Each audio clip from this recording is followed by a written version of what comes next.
護老者真實分享，陳女士的經歷。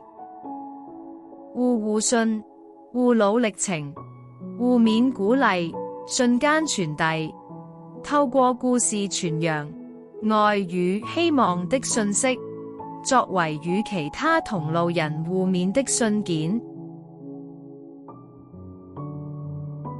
陳女士的護老故事，因為丈夫患病，於是開始要照顧他，所以成為護老者。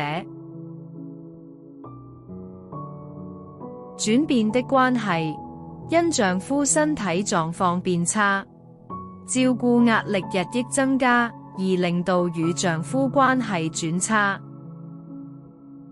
甜蜜的經歷，在新年時丈夫與子孫們一起相聚時間最溫馨。困難與克服，丈夫步伐不穩，仍堅持自行走動，擔心他跌倒受傷，與子女商討解決方法，避免正面衝突，要顧及長者尊嚴。面對困境，第一時間想起子女。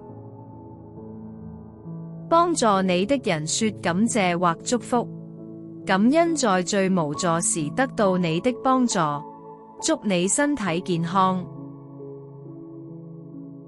勉勵其他護老者，要互相尊重，互相扶持，互相包容。護老者角色教曉我，在照顧長者時，不要忘記長者尊嚴的重要性。